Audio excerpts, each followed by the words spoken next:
On behalf of the EFDD, Mr Farage.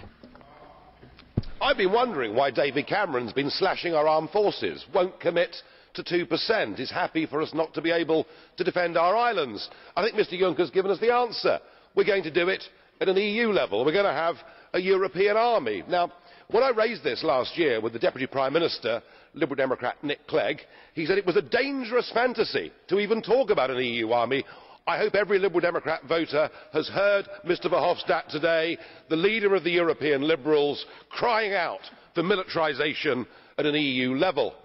Of course, the truth is, it's already happening. We already have a European Defence Agency.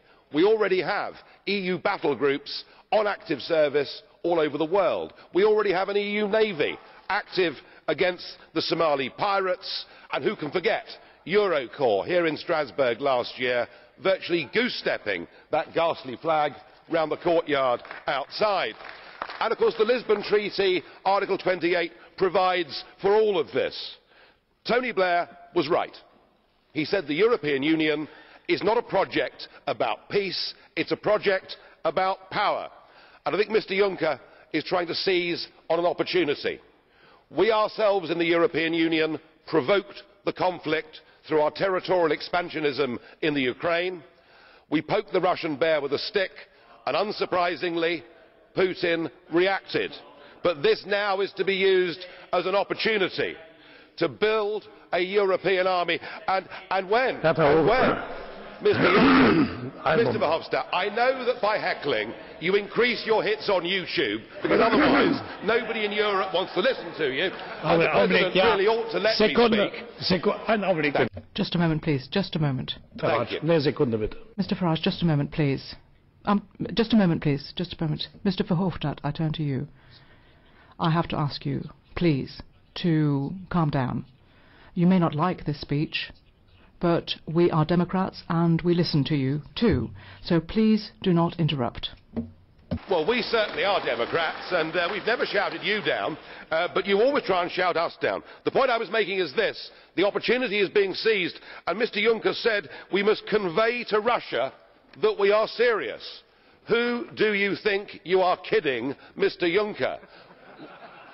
We do not want any part of an EU army, and I doubt the rest of the peoples of Europe do either. Thank you.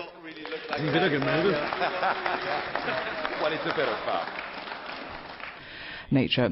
Mr Sulík, I believe you had a question, is that right? To Mr Farage, I take it? Is that right? In fact, I would like to ask Mr Farage, what do you think that we should have to do, Mr Farage, when Russia, for example, is supporting with the most modern armaments, you know, the separatists?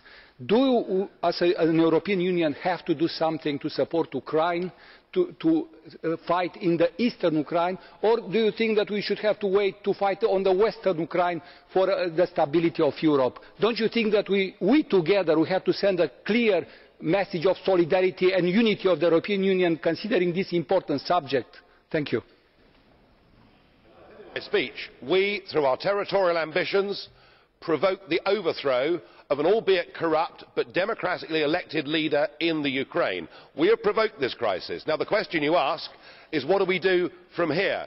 I was in this chamber at the time when Libya was attacked. I heard the Liberals and the Greens screaming, frothing at the mouth, for us to bomb Libya, for us to become militarily involved, because we believed that would make things better. My view, sir, is if you look at Afghanistan, if you look at Iraq, if you look at Libya, and you look at the attempt to back the rebels in Syria, many of whom have now morphed into ISIS, we see that our recent foreign military interventions have made things worse, not better.